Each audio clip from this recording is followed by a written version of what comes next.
7과 하나님의 뜻을 분별하는 4가지 잘못된 방법에 대해서 배울 거예요.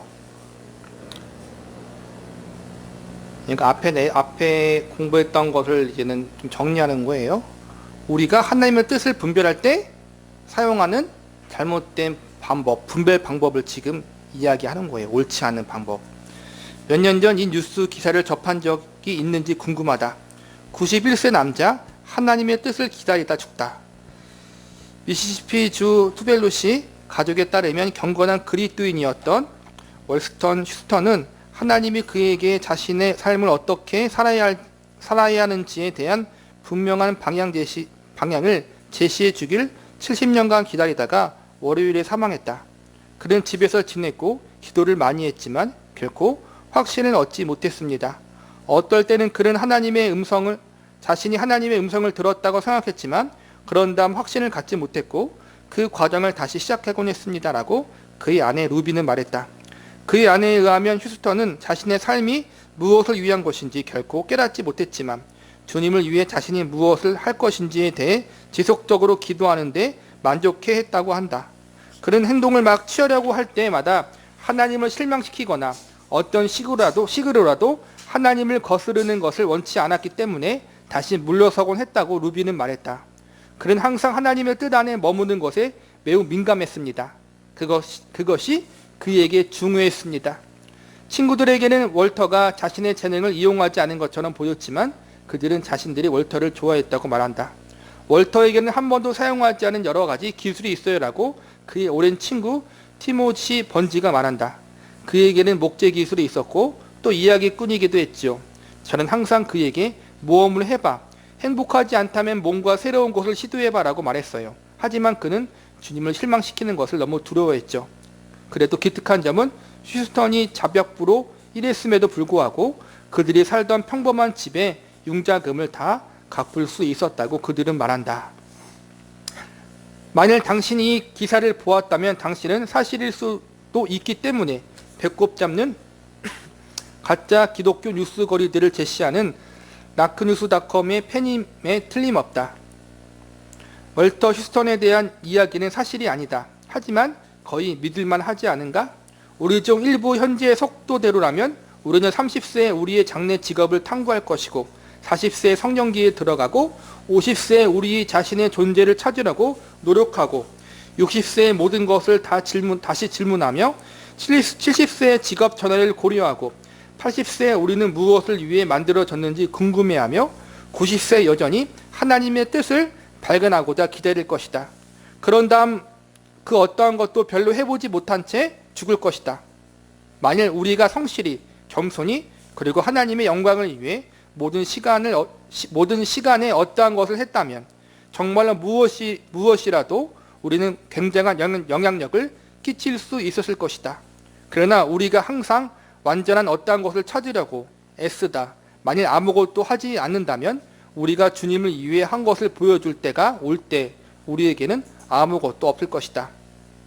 앞의 내용은 이 책의 저자가 그냥 예시를 들기 위해 꾸며 쓴 이야기예요. 한마디로 이 이야기의 중심이 뭐예요? 하나님의 뜻을 찾다가 죽었다라는 거예요. 살다가. 그러니까 아무것도 안 하고 나를 향한 주님의 뜻이 무엇입니까? 라는 것을 구체적으로 알기 위해서 평생 기도하다가 제대로 무엇인가를 해보지도 못하고 이걸 하려고 했다가 이게 하나님의 뜻이 아니면 어떡하지? 저걸 하려고 했다가 저게 하나님의 뜻이 아니면 어떡하지라고 그렇게 고민하고 뜻을 구하다가 90세에 죽었다라는 거예요, 여러분. 이게 우리들의 삶 가운데 비슷한 것이 있지 않은가 한번 생각해 보라는 거예요, 곰곰이. 과거 수년간 근심 어린 모험을 혐오하는 그리스도인들은 하나님의 뜻을 분별하는 수많은 도구를 개발했다. 이 장에서 본인이 이러한 장사 도구들 중 4가지를 언급하겠다. 열린 문, 양털, 무작위 성경 구절, 인상. 4가지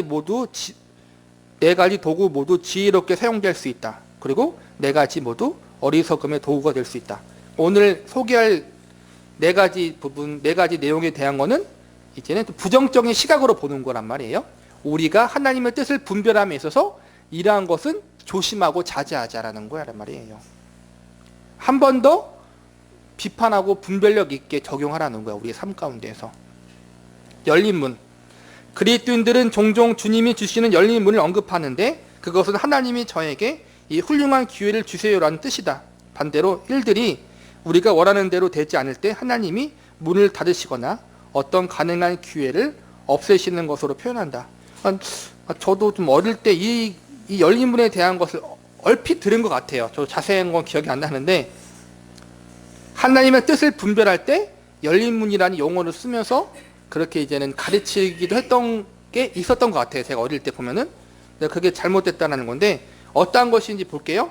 이웃에게 복음을 전하는 것이나 항상 하고 싶어하는 일은 아니지만 가족을 부양하기 위해 직업을 택하는 일과 같이 우리가 이미 알고 있는 선한 일을 할 수 있는 기회로서 열린 문을 이해한다면 이런 종류의 사고는 괜찮을 수 있다.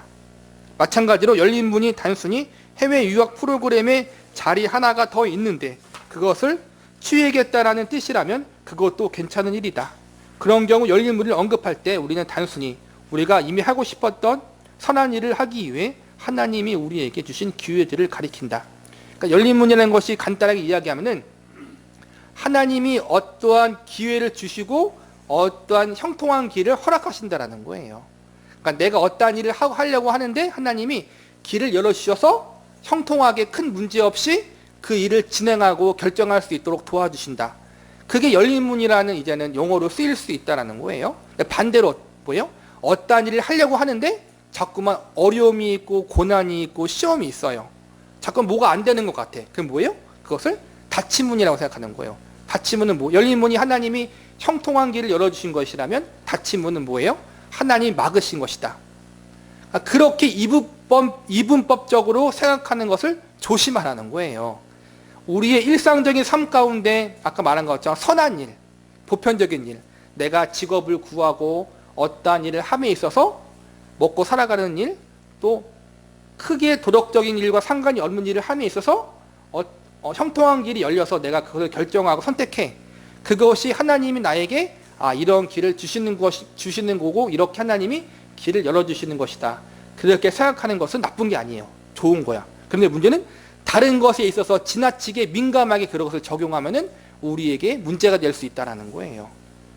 그러니까 참 지혜와 분별력이 필요해요. 그래서 우리가. 그래서 이 열린 문 신학을 어리석게 사용하는 방식이 있다. 아까 말한 것처럼 선한 일, 우리가 일상생활을 영위함에 있어서 하나님이 이렇게 좋은 길을 열어주셨네라고 마음 먹고 생각하는 것은 잘못된 게 아닌데 지나치게 잘못되게 적용하는 것을 조심하라는 거예요. 그리스도인들에게는 때때로 게으름에 대한 변명으로 열린 문의 부재를 사용하는 것에 대한 죄책감이 있다. 저는 몬스터닷컴에 이력서를 올려놓았어요. 그런데 아무도 저에게 연락을 하지 않았어요. 하나님이 문들을 전혀 열어주지 않는 것 같아요. 아마 그럴 수도 있다. 그러나 실직에 대해 하나님을 비난하기 이전에 아마 당신 또한 전화를 여러 통 걸고 문도 몇 개 두드려보고 시내에 있는 가능한 모든 고용주를 찾아가 보여야 할 것이다.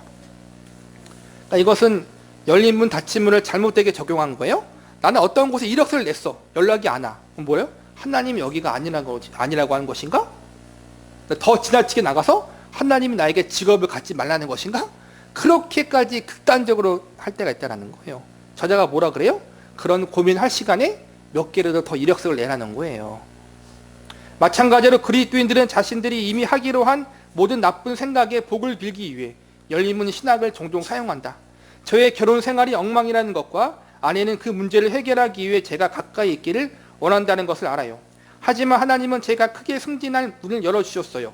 그 일은 1년에 30주를 여행하며 이전보다 또 아내와 더 많이 떨어질 것을 요구해요. 그러나 하나님이 이 직업을 택하라고 저를 인도하심이 분명해요. 그렇지 않으면 하나님이 이 문을 열지 않았을 거예요. 이것은 또 열린 문에 대한 잘못된 적용이에요. 부부관계가 소홀해. 부부관계 위기가 있어요. 어떻게 해야 돼요? 다른 걸 줄여가면서 부부간의 시간을 투자해서 같이 화합하기를 애써야겠죠? 근데 이 사람은 뭐예요? 더 도피하려고 한다는 거예요. 회사에서 더 많은 일을 줬어. 30주 동안 집에 들어가지 않고 해외 출장할 수 있는 그러한 일을 주면서 이걸 잘 마치면 승진할 수 있게 해준대. 그러면은 나는 선택해야겠죠. 내가 승진할 기회를 선택할 것인지 가정을 더 돌봐서 가정을 더 돈독하게 할 것인지 선택을 해야 돼요. 근데 이것을 어떻게 해야 돼? 이 사람은 승진할 기회를 준 것이 하나님의 뜻이다라고 여긴 거라는 거예요. 이런 적용은 잘못된 거라는 거예요. 승진보다 중요한 게 가족이잖아요. 여러분, 성경적인 원리로 보면, 그쵸? 근데 이것은 자기가 가족 생활에 대한 것을 더 집중하기보다는 내가 승진할 것에 더 가치를 둔 거잖아요, 여러분. 그것을 어떻게 해요? 열린 문이다. 하나님이 기회를 주신 거다라고 그렇게 잘못되게 적용하고 하나님 핑계를 대고 있다는 거예요. 이게 이것만 해당되는 것이 아니라 다른 것도 마찬가지예요. 성경적인 원리를 통해서 내가 더 투자해야 되고 가치를 둬야 할 부분이 있는데 그것을 망각한 채 어떻게 해요? 내 욕심, 내 만족을 채우는 것에 대한 것으로 하나님의 뜻을 왜곡할 때가 있다는 거예요. 뒤에 잠깐 나온 요나도 마찬가지예요. 하나님의 뜻은 이제는 니느웨에 가서 하나님의 말씀을 전하는 거야. 근데 자기는 하기 싫어. 그러니까 뭐예요? 다시스로 도망가잖아요. 다시스로 도망가는 그 시각에 마침 도망갈 때 배가 있었잖아요, 여러분. 뭐 인간적인 합리화로 니느웨로 가는 게 하나님의 뜻이 아닌가 보다. 다시스로 가야겠네. 그렇게 생각할 수 있잖아요. 그렇게 합리화하지 말라는 거예요. 마찬가지로 우리는 때때로 쉽게 벗어나는 길을 택하고 우리의 비겁함을 그것은 열린 문이었어 라고 주장하면서 영적인 것으로 치부해버린다. 예를 들면 다음과 같이 생각하지 말라. 나는 전화로 내 여동생과 어려운 대화를 해야 해. 나는 정말로 그 애와 대화를 나눠야 해. 하지만 내 휴대폰으로 사용할 수 있는 시간을 다 써버렸어. 그러니 주님은 내가 이메일을 보내시기를 원하시는 게 분명해. 편리한 방법이 늘 하나님이 당신을 위해 편안한 길을 만드는 방법이라고 생각하지 말자. 이건 좀 약간 우스운 이야기인데 우리가 무료 통화를 다 쓴 거예요. 그러니까 전화하면서 다 썼으니까 내가 할 건 다 했다. 그게 하나님의 뜻이다. 더 이상 하지 말자. 그러니까 이런 식으로 극단적으로 생각하는 것도 문제라는 거예요. 다시스로 항해하는 배가 요나를 위해 주님의 열린 문이었는가? 이것이 니느웨에서 도망가는 요나의 결정이 올바른 결정이라는 것을 확증해주는 호의적인 섭리였는가? 당연히 아니다. 다시스로 가는 배는 주님의 인도하심과 아무런 관련이 없고 모든 것은 요나의 불순종과 관련이 있다. 결론이 이렇다. 만일 하나님이 당신이 알고 있는 선하고 필요한 일을 하도록 문을 여시면 그 기회로 인해 감사하라. 내가 먹고 사는 일, 가족을 부양하는 일, 내 삶을 영위하는 일, 또 선한 일, 봉사하는 일, 뭐 그런 것에 대해 하나님이 좋은 기회를 주셨으면은 감사함으로 또 그것을 선택하라는 거예요. 그러나 반대로 새로운 상황이 상대적으로 쉽거나 어렵다고 하여 그것이 하나님이 당신에게 그 일 또는 다른 일을 하라고 말씀하는 것이라고 가정하지 말자. 근데 어떠한 일을 하는 데 있어서 뭔가 잘 안 돼. 아까 말한 것 직장을 구하는 일, 또 어떠한 일에 선한 일을 하는 일, 말씀의 기준에 비추어서 그것이 옳은 일일 수 있어. 직장과 사업장에서 내가 거짓말을 안 하려고 그래. 좀 투명하게 살려고 해. 핍박이 오잖아요, 여러분. 또 어떠한 직장을 구함에 있어 자꾸만 뭐가 안 돼. 그 안 되고 뭐가 방해가 되고 어려운 일이 되고 그런 것에 대해서 하나님이 이것을 하지 말라고 하는 것인가? 라고 민감하게 반응하지 말라는 거예요, 여러분. 죄와 관련이 되지 않은 일이라면, 하나님 말씀의 기준에 비추어서 문제가 되지 않은 것이라면 하나님이 우리에게 일부러 방해하지 않는다라는 거예요. 당신의 삶을 향한 하나님의 뜻은 당신의 성화이며 하나님에게는 우리를 거룩하게 만들기 위해 편리함과 편안함보다 불평과 시련을 더 사용하시는 경향이 있다. 그러니까 형통한 길이 꼭 하나님의 뜻이 아니라는 거예요. 어려움이 있고 연단이 있고 방해물이 있고 장애물이 있는 것이 하나님의 뜻일 수도 있다는 거예요. 그러니까 너무 형통한 길과 형통하지 않은 길을 그 기준으로 통해서 이게 하나님의 뜻이고 이게 하나님의 뜻이 아니다. 그렇게 분별하는 것은 어리석은 일이라는 거예요. 기준이 뭐예요? 말씀이에요. 하나님의 말씀의 기준에 비추어 볼 때 우리가 도덕적인 일, 또 윤리적인 일, 또 사회적인 통념상 크게 문제가 되진 않은 일에 대해서는 우리가 민감하게 하나님의 뜻이 무엇입니까? 라고 물을 필요 없는 거예요. 특별히 선한 일이야. 말씀에 비추어 봐서 이것이 옳은 일이야. 그런데 어려움이 있고 고난이 있어. 그것에 대해서는 우리가 뭐예요? 이게 하나님의 뜻이 아닌가라고 생각할 필요가 없는 거예요. 하나님의 뜻이야. 그거는 내가 해야 할 일에 대해서는. 그러니까 상황에 따라서, 환경에 따라서 이게 하나님의 뜻이다 아니다, 이게 열린 문이다 닫힌 문이다라고 함부로 판단하는 것을 조심하라는 거예요.